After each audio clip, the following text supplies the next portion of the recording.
Welcome to the Fair Observer podcast in collaboration with the IR4 Research Center, IRC, at the Osaka School of International Public Policy.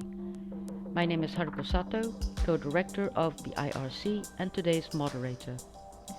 This podcast series, Implications of Ukraine on Asia, is part of the IRC project Peace and Human Security in Asia towards a meaningful Japan-Korea partnership sponsored by the Korea Foundation. This episode, India and Japan, is the second in the series of 3 episodes. We have Dr. Satu Limaye, Vice President of the East-West Center, Dr. Taku Tamaki, Lecturer in International Relations at Loughborough University, and Atul Singh, Founder, CEO, and Editor-in-Chief of Fair Observer, to have an in-depth discussion about India and Japan and how they are impacted by the recent rupture in the international system brought on by the Russian invasion of Ukraine. So India and Japan are partners in a relatively new Quad, the quadrilateral security dialogue between Australia, India, Japan, and the United States. This is formed in part as a reaction to the growing influence of China, but the Quad also expresses a convergence of new interests among the 4 states that have stakes in the stability of the Indo-Pacific region. The Russian invasion of Ukraine put India in a tight spot, while Japan acted more or less in line with other G7 countries. However, more lies behind this facade of different responses. It's really not simply a matter of taking sides, and this war is, in my view, essentially a European security issue rooted in European history, but with implications for the future order and perhaps the UN system. But Japan and India are Asian powers navigating a modern world of Western design, but historically the conversation for these 2 countries with the West has been and still is complex, nuanced, and often in a gray zone, and it prefers to avoid a Manichaean world view. And the Quad is still in an evolutionary phase, and I think it needs to stand for something rather than stand against something. So I'd like to start with thinking about how important are India and Japan in this sort of evolutionary process, not only of the Quad, but the Quad sort of gaining significance in the sort of international system and also for the Indo-Pacific region. So the starting point I would like is to gain some historical perspective. And so here I would like to invite the speakers, particularly starting with Satu, about how sort of experiences and encounters with the West, particularly not just, in your case, not just with India or Japan, inform the way that each have cut their own modern identity and how their sort of ideas and ideologies have shaped their nation state identities, and what are the continuities and changes that could determine the future course for the 2. So I'd like to start with Satu and then go to Taku and then finally with Atul. Well, good morning, and thank you for the opportunity, Haruko and colleagues, to join this podcast on the implications of Ukraine on Asia. And particularly thank you for having an American perspective on India and Japan on this issue. Look, I'd put it a couple ways. First, let me start from an American perspective of America and then move to Japan and India very briefly. First, we all know the provenance of the United States as a European, if you will, originally a European colony, and a sort of transformation into something that is increasingly articulated by our leadership and less so by public at large, which is the identity of the United States as a Pacific nation. And I think that's sometimes forgotten. And you can frame it any way you want, but the fact is, we moved across this continent over 200 plus years through a combination of war, treaties, expansion, settlement, etc. You all know the history into the Pacific, and in this century, we've increasingly articulated the United States as an Indo-Pacific nation. The relationships with India and Japan predate this Pacific identity, but clearly inform it. The India case is less direct because it came essentially through UK and through the British Empire.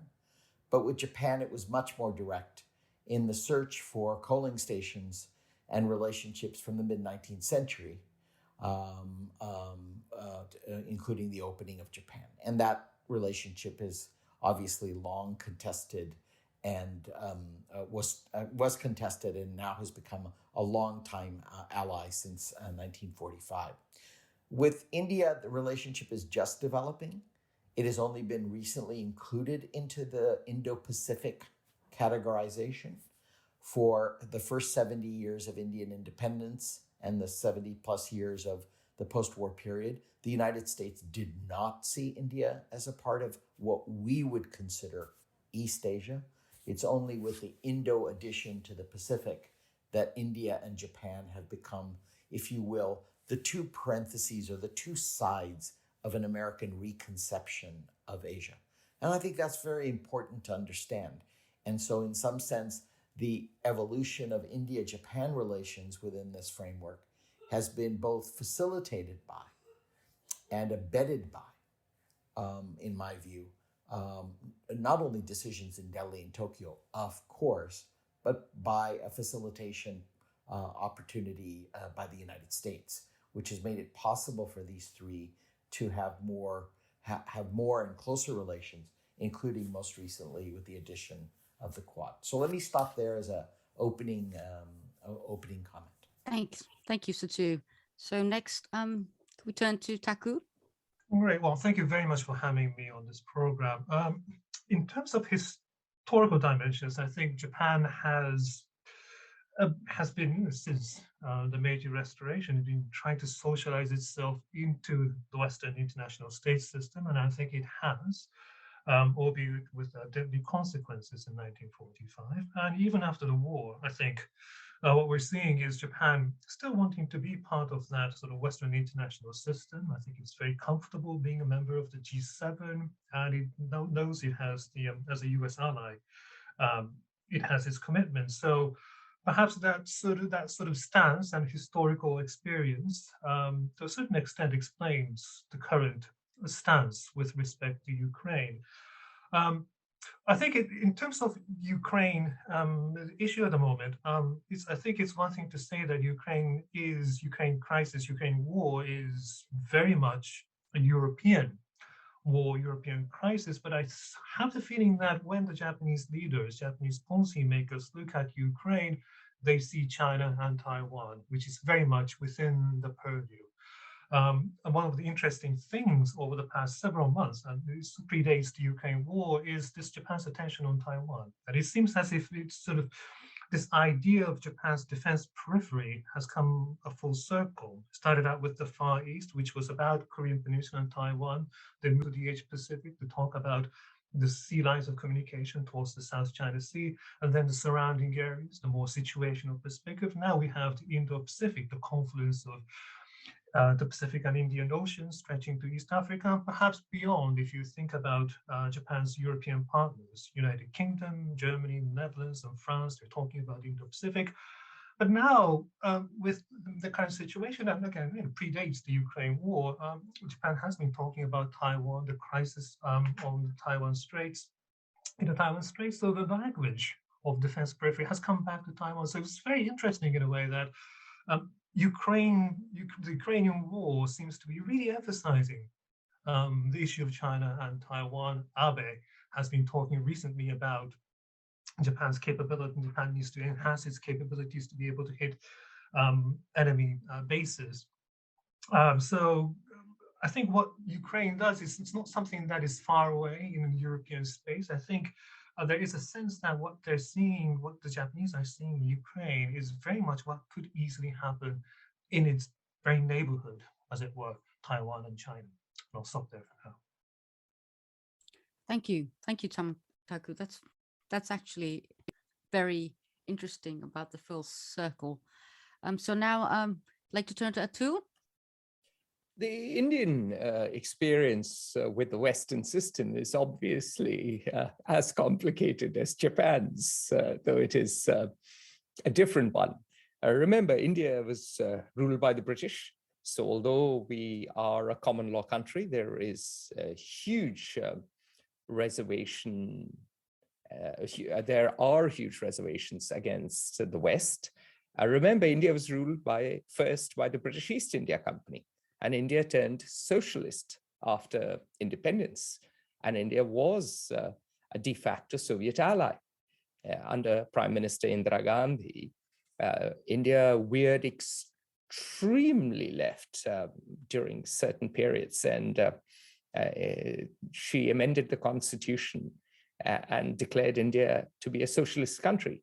And even today, in the preamble of the Constitution of India, we are a socialist country, although we've had reforms in 1991 once Soviet Union collapsed. So for India, there's always been huge reservations against the West, and India is not a revisionist power like Russia or China, but India certainly wants an evolution of the international order, which it sees as frozen in 1945. India has grave reservations vis-a-vis the US, going back to the 1953 Iran coup conducted by the CIA, the intervention in Vietnam, and any old Indian officer will tell you, and that includes my father, who fought in the 71 war, that will tell you that you cannot quite trust the Americans to come to our rescue. In fact, they sent a fleet against us in favor of a genocidal military dictatorship that was conducting rape as a weapon of war. This, of course, refers to Bangladesh, when Bangladesh was created in 1971. So reservation against the West is deep in the Indian psyche, and India sees the Ukraine war as far away. It doesn't affect us. It increases the price of our oil. India wants peace, because peace would mean that it can get cheaper commodities. But India cannot, given its situation, given its history, given its need for both military equipment and technology, go against Russia, the only reliable partner they've had militarily, and the only backer in the United Nations on Kashmir that they have had consistently. So given that history, and given the fact that India has two nuclear neighbors, so geography and history dictate that India does not want to go against Russia. It sees this conflict as far away. It sees this conflict as a bit disturbing. It sees this as a part and parcel of Western universalism. And it sees it not through the eyes of, not through the prism of Taiwan, as Taku said. It sees it through the prism of Pakistan. It sees Ukraine as a breakaway region analogous to Pakistan that is moving closer and ever closer to the West and is defining itself against Russia. India doesn't want to get into the fight. It gets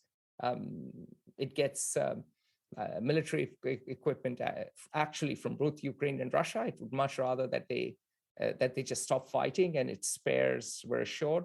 But India is not going to jump in on the sanctions bandwagon, because then it will lose leverage in the oil market, and the Gulf producers will ask any price and exploit India over a barrel. So India's view comes from, as I said, history and geography, but also its economy. Thank you, Atul. I think we've now have three sort of different perspectives. But Satu, I'd like to ask, just moving on to the next question, but it's really related, about what changes are likely, if any, to India's and Japan's existing ties, alliances, entanglements as a result of Ukraine. But from you, I would like to hear about when you said that India and Japan are now the sort of brackets to the new conception of this Indo-Pacific, and within the context of Quad, how comfortable or what do you see as happening, perhaps in the dynamics of the Quad from the U.S. perspective? Thanks, Haruko, for those questions, and thanks, colleagues, for those terrifically interesting responses. I'd put it this way, to get to your Quad question. There are 4 areas of Japan-India intersection with the United States in this framework. One is at the UN, where both India and Japan are, of course, full and outstanding members of the UN, but both outside the Permanent Security Council and both seek it. So they are, if you will, allied on the desire to be Permanent Security Council members, along with, as you know, the 2 other parties, Germany and South Africa, in that quad element of their application. Second, they are both fully vested and integrated and implicated in the post-1945 international order, but in quite different ways, in the sense that I would characterize it as India being somewhat more reformist and revisionist driven, and India being, and Japan being more status quo and evolutionary driven. So that's 2. The third is their relationship with the US, which I would characterize as follows. India seeks a closer relationship with the United States outside an alliance system and within a multilateral system. Japan seeks some autonomy from the United States within an alliance system and predicated on a unipolar system. And fourth and finally, I would say that how this implicates the Quad is as follows. The Quad 3 parties, with the exception of India, are largely convergent on UN, international order, and relations with the US, but India is the one outlier because it does not seek an alliance. Hence, the Quad has been, to my mind, others may disagree, predicated on offering public goods to the region rather than explicitly a counterforce opportunity vis-a-vis deterrence or forward posture or kinetic action vis-a-vis any threats in the region. I think this is a significant difference, but you cannot understand that Quad relationship and the complexities without, I believe, understanding the respective roles, particularly of the US, India, and Japan across those 4 quadrants. And needless to say, of course, Australia as well. But since we're not discussing Australia specifically today, I'll just put that aside, but that's important too. So those are my comments on how I would articulate the Quad as it emanates from those first 4 relationships. Thank you, Satu. That's very I won't comment. So now I'm turning to Taku with the same question that I asked Satu about what are the changes that are likely particularly to Japan's existing ties, alliances, and entanglements as a result of Ukraine, and bearing in mind what Satu just said about America's perspective and the function of the Quad. Yes, I think one of, I suppose, the most striking elements of Japan's reaction with respect to Ukraine is it's almost a complete rupture with Russia. It's sort of reluctance to impose full sanctions on Russia after Crimea. That seems to have evaporated. Japan is dependent on natural gas from Russia, perhaps not as much as Western Europeans, but it's still a significant amount. And that Japan seems to be foregoing that, although they're not withdrawing from Sakhalin too, I think. But I think the Japanese government, I'm sure, is quite aware of what is going to happen. Japan has listened to what Putin said about Japan being a very unfriendly state. So there is a rupture with Russia. And of course, the other side of the story is, of course, Japan's focus on what the US is doing or not doing, perhaps, over Ukraine. And I'm sure the Japanese are looking very closely at the Biden administration, what it is doing, what it is not doing, and perhaps trying to sort of almost second guess what the Biden administration would have done or would have said if something similar were to happen over the Taiwan Straits. And I suppose the interesting thing is that Biden administration also seems to be saying, on the one hand, that they don't want to get involved in the Ukraine war. This is the way to start World War III. But this, what the Japanese might be hearing about China might be a little bit different. So I'm not too sure how the Japanese side would be reacting to this per se.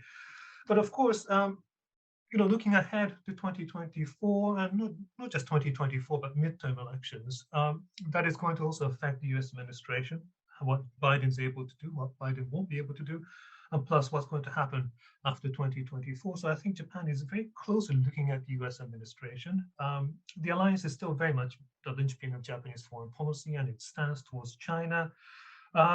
But so on the one hand, you have the rupture with the United States, rupture with Russia on the one hand, and focusing on US administration on the other. And one final point about the Indo-Pacific. Japan's language of Indo-Pacific is interesting because it seems to have, the Japanese government seems to have convinced European partners to adopt a language.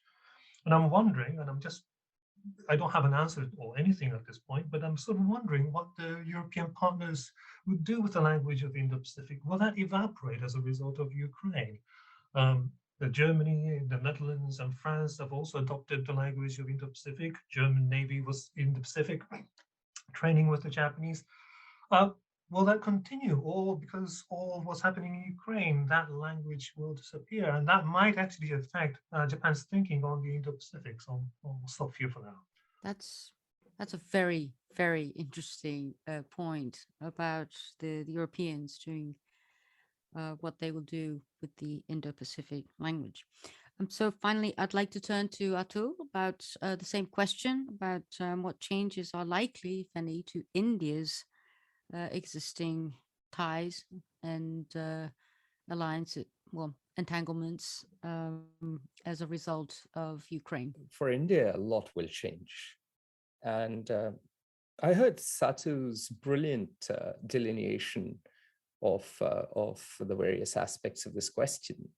And I agree with almost everything he said, except the use of the term revisionist. India does not see itself as a revisionist power.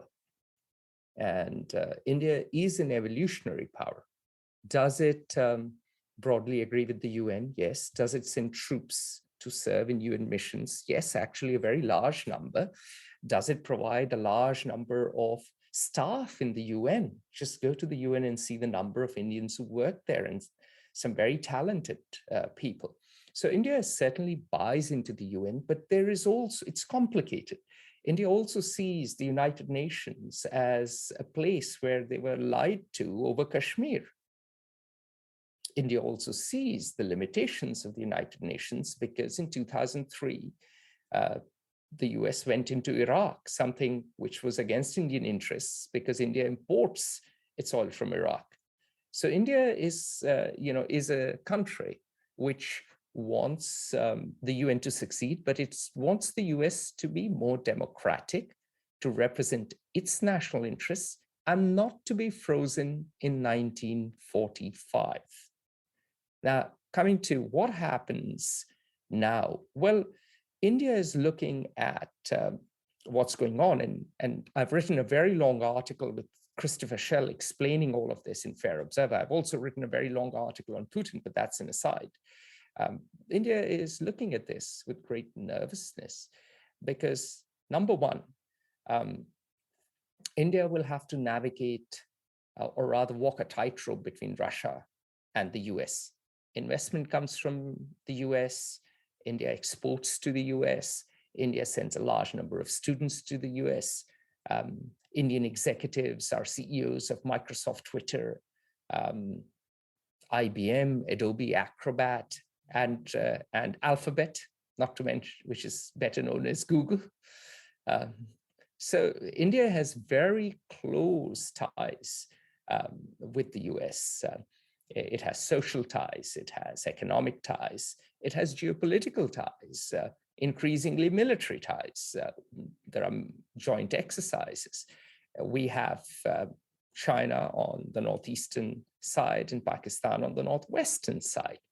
And India sees particularly a relationship with the United States Navy as essential to keeping a free and open Pacific. These are shared interests. Now, having said that, India also gets its equipment from Russia. More importantly, India gets spares and technology transfer from Russia. Also, Russian equipment is cheap. The S-400s are very good for fulfilling India's strategic needs and military needs. And the equivalent from France or the US or any other country is more expensive. As a poor country with a tight budget where politicians are expanding the welfare state, both the Bharatiya Janata Party and the Aam Aadmi Party. One is, of course, older, and the other is a recent party which has won the Punjab elections. Remember, India has many states, 28 states. They're both promising better welfare. So there isn't an infinite pot of money to spend. And so India has to keep on the good side of Russia. And Russia is like family silver. India knows that it can count on Russia's backing in the UN. The US is like a new Toyota that's come on the market, and India wants it. But Russia is like the old beat-up car you might need to drive your mom to the hospital. It's tried and tested. It's been a source of support. It is also a place that gives you leverage when it comes to oil imports. Because if India was to say, oh, we join on the bandwagon, then they'd be in trouble. Now, there's another tiny little matter which people forget. And it is important to remember, is that India steers away from an alliance because India doesn't feel it is treated as an equal partner. India feels that at the end of the day, and this is a legacy of empire, America will fight for freedom for white people, but does not give a damn for colored people. In India, again and again, off the record, diplomats say this, soldiers say this, politicians say this. I talk to all my friends and they say this, and I mean people right at the top. And they say this, look, more people have died in the Tigray war in Ethiopia. It isn't even covered. America walked away from Afghanistan, leaving a mess on our doorstep. And now Afghanistan is not an issue. We sent 50,000 tons across the border through Pakistan to Afghanistan. So India sees this coverage of Ukraine also through the lens of racism. That is something not to forget. There is also another wrinkle. India is very nervous about the ideological left-leaning Democrats' characterization of the current ruling party as Hindu fascist.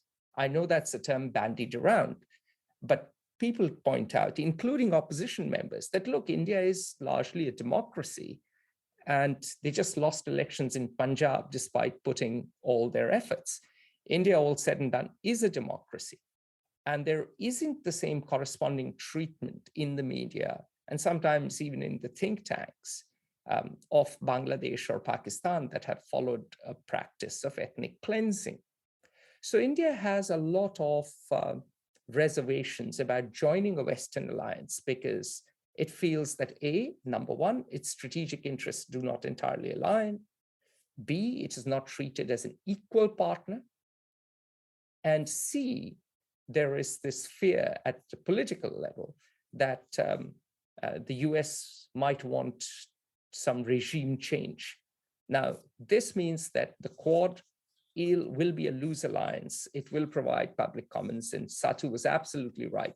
Australia, Japan, and the US are old allies. They're military allies. The deal, AUKUS deal, just proved it.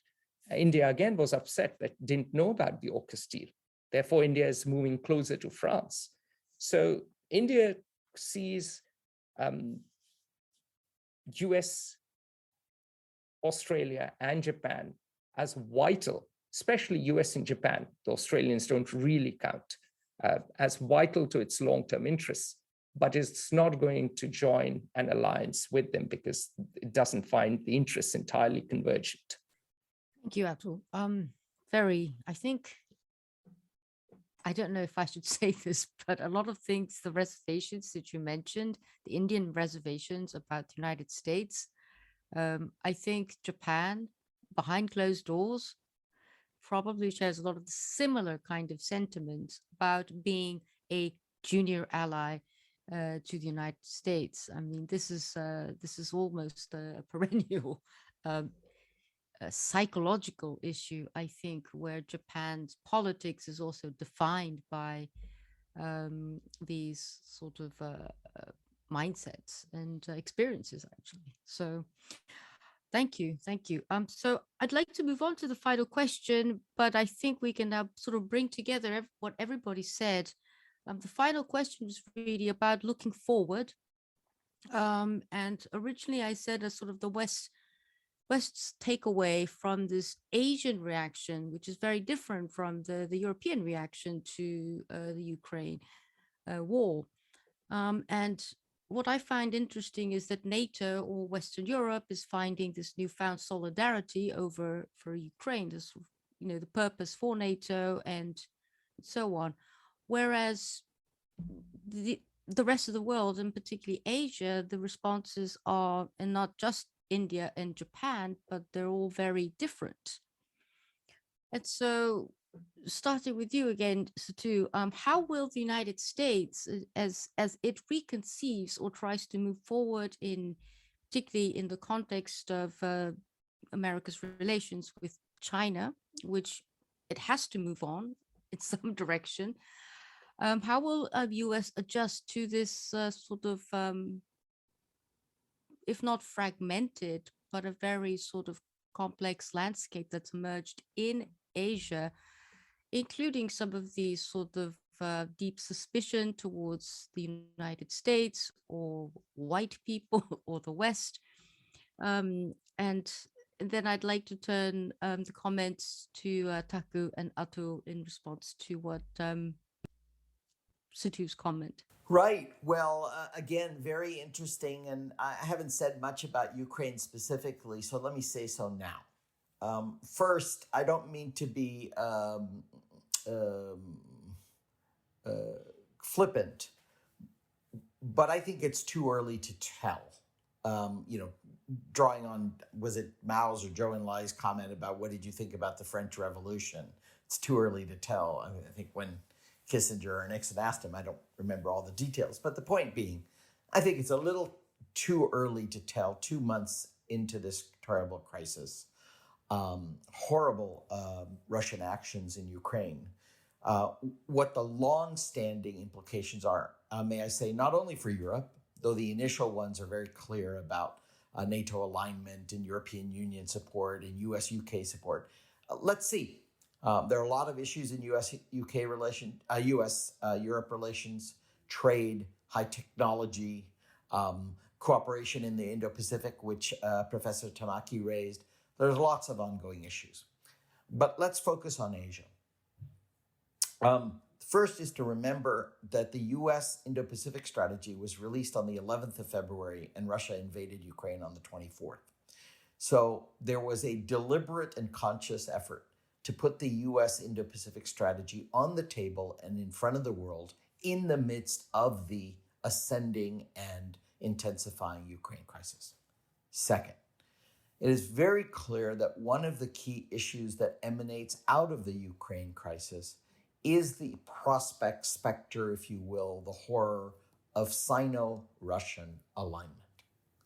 Third, there is an issue which I would like to take slight issue with the notion of fragmented Asian response. Asia is a big place, And to be sure, we cannot expect a unified response of 44 plus countries across what at least the United States considers the Indo-Pacific.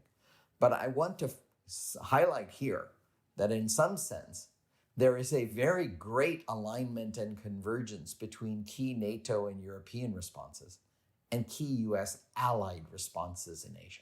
That is to say, Japan, ROK, Australia, and the strategic partnership of Singapore all allied very closely, both in their response to Ukraine and to sanctions. And therefore, one can argue, as I would, that in fact, while Asia as a whole may be fragmented in its response, the key allies and strategic partners in Asia were quite aligned with NATO and Europe on the response. Now, in Southeast Asia, we had, if you will, this phrase fragmented responses, generally cool responses from individual association of Southeast Asian nation states, whether that be Indonesia or Malaysia, etc. And of course, the one that has drawn the most attention is India. And I think the problem is not so much India's response, but the surprise by people in Washington at India's response. I would have expected nothing different. And so I'm a little bit puzzled why there's so much head scratching in Washington, because it depends on what your, if you will, irrational expectations of the India-US alignment are. And mine are very modest. India has great interest in aligning with the United States, but it just has no interest in being an ally of the United States. It performs I will caveat this, Taku. I used both two words in my statement about the UN, very carefully chosen, reformist and revisionist. On some areas, it is revisionist, seeking a restructuring of the Permanent Security Council. It is reformist and highly interactive and supportive of the UN system generally through the efforts, as Atul quite rightly mentioned. On some economic issues also, India is revisionist. None of this will change. I think there are three fundamental issues arising out of Ukraine for Asia.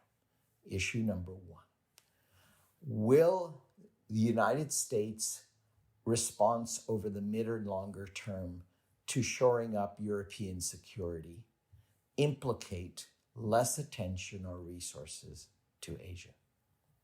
Two, what will be the mid and long-term sustainable implications of Ukraine for the Russo-China relationship? And what will that mean for US policy in Asia? And third, I think that some have called it the weaponization of integration, the fragmentation or deglobalization and decoupling that this will lead to. How far will that go in an environment in which the key missing link of US Indo-Pacific strategy to date, though we understand it is forthcoming, is an economic strategy? And so what will be the implications? So let me conclude by saying, to my mind, it is a little early to tell what the longer term. I am conscious that we've had four major shocks, just as we had the dollar shock and the Nixon shock on China in the 70s. We've had four shocks over 3 decades. One, the collapse of the Cold War. Two, 9/11. Three, the 97 financial crisis. And four, 2008 financial crisis in the United States primarily. And fifth, if you want to, Ukraine. With all due respect, I have seen no fundamental structural changes emanating out of the international system because of those first four shocks. Yes, in Europe things changed, but in Asia, very little changed because of the end of the Cold War. Very little fundamentally changed. Two, nothing really changed because of 9/11 in Asia. And the big change wasn't tied to any of those big structural shifts. For example, China's rise is not merely an outgrowth of the end of the Cold War or of 9/11 or of the 97 financial crisis or the 2008 financial crisis. It is, if you will, an independent variable from those structural shifts. So my basic assessment is let's wait and see. The Indo-Pacific will continue to have high resonance in the United States, both politically, structurally, diplomatically, economically. But the core alliance system in Asia remains strong. The key new developing tools, the Quad, AUKUS, and other elements remain quite strong. And third, the US posture, both military, economic, diplomatic, also remain quite strong. So let me end there and thank you for the opportunity to engage in some comments. Thank you. So next, Taku. Yes, well, it was a very comprehensive set of points and issues, and I fully agree with what he said. So I don't really have much to add, except I think when it comes to, if you could call it an Asian reaction, well, we could call it the Japanese reaction with respect to Russia and what Japan has done in the initial stages of sanctions. I don't think there's any turning back. So the relationship, I don't think is going to improve, at least not in the short term or intermediate term. I think there's an understanding within the Japanese government that the relationship with Russia is going to be frozen for quite some time to come.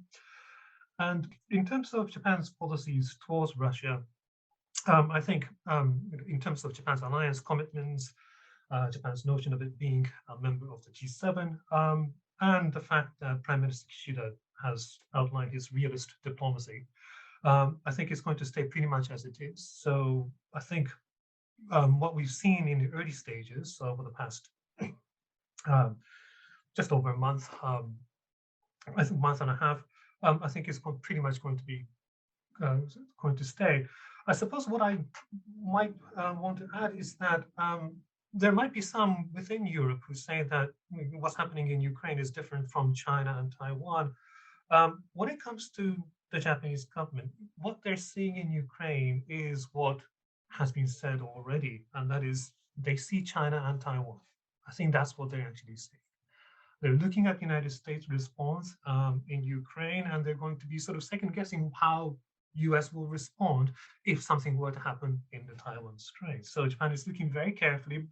So for Japan, Ukraine is not so much something that is happening in Europe as it is really sort of it invokes a vision of what could possibly happen in its neighborhood. And I think that's what they're really seeing, and perhaps with all the rhetoric that's been said over the past few days, with Abe saying things about forward attacking enemy bases, where Kishida is saying, look, this government's position vis-a-vis Russia is very different from what the Abe administration did. It seems as if what Japan is saying with vis-a-vis Ukraine, I think needs to be said in the context of Japan's threat perception over China/Taiwan. So there might be, in the weeks to come, if not months to come, there might be some kind of a disconnect between Europe and Asia, for instance. Even if the Europeans say, well, look, what's happening in Ukraine is different. There's no guarantee that China would do what the Russians are doing. I don't think it's something that the Japanese would necessarily agree to per se, because what they're seeing in Ukraine is potentially what could happen in vis-a-vis China and Taiwan. So I'll leave it there, but there might be a potential for some kind of a disconnect between East and the West, if I may. Thank you, Taku. So Atul, what are your views on what would the sort of the future landscape? So thank you. And in particularly in the Indo-Pacific, and which direction India might be moving towards? To both panelists, Satu and Taku. I mean, they were brilliant. I really enjoyed their analysis, and it informs mine. I think three things. In the interest of time, I'll be very, very, very brief. Three things. There have been shocks to the system. There have been things such as the end of the Cold War, 9/11, financial crisis, pandemic, and so on and so forth. But I really do believe this time it's different. And I see three changes coming forth. Number one, there will be a structural change to the global economy, and this will impact Asia. Number two, one of the aspects of this this structural change will be deglobalization, which actually got kicked off arguably with the election of Donald Trump in the US. And I think this deglobalization is going to change the equation, particularly for export-oriented small Southeast nations, Vietnam, Indonesia, Thailand, and so on and so forth. This is not to mention nations like Pakistan and Bangladesh, which are not export-oriented, but which are very integrated in the world economy. Pakistan as a debtor state and Bangladesh as a textiles exporting state. And Pakistan is already seeing the Ukraine question cause rupture in its politics. So there will be a structural change. Number one. Number two, there will be increased deglobalization. And number three, the Russia-China axis is likely to emerge and is going to make the rest of Asia very nervous, and different nations are going to react differently to it. And I'll get into each of them very, very briefly. The reason I think there'll be structural change is that for a lot of people invested in the current financial system, the kicking out of Russia from the SWIFT system, the seizing of central bank assets, is a bit of a scary proposition. Saudi Arabia is now talking about a petro-yuan trade, something they would have never conceived of before this. Other countries are probably going to shift to some kind of exchange mechanism outside the dollar. And the Western economies in particular have run huge deficits over the pandemic. And this shock, wherein we are seeing inflation in oil, gas, food, fertilizers, commodities such as nickel, aluminium, palladium, I could go on. Russia as the commodity supplier are going to cause havoc, particularly for poorer countries. Moving on to deglobalization, that is going to proceed further. The pace is going to strengthen because people would want shorter supply chains and more national security. So with that happening, Asia is going to suffer a lot because Asia bet on exports. So that is going to cause major challenge. And number three, the Russia-China axis will make some countries move closer to the US, such as Taiwan, such as South Korea, such as perhaps even Japan, even though it may have disquiet. Other countries to hedge their bets a bit and perhaps engage with China and avoid confrontation. India, of course, is making sure that Russia doesn't completely side with China, because if it does, in the case of a conflict, India will be defeated very quickly. Its military equipment comes from Russia. So the China factor is very key for India to engage with Russia. And as Satu said, it is too early to tell, but these are the broad three themes I foresee playing out. Thank you very much for the opportunity. It was an honor to be on the same panel as all of you. It was a privilege to moderate this panel with very diverse perspectives and very informative. I hope this conversation continues, and I think there's a lot of comparing notes to be done between India, Japan, and the United States, for that matter. Thank you very much again to Satu, Taku, and Atul for participating in this podcast. And that's it for today. Thank you for listening to this episode of the Fair Observer podcast in collaboration with the IR4 Research Center, Osaka School of International Public Policy. I hope you can join us again in our next episode. Goodbye.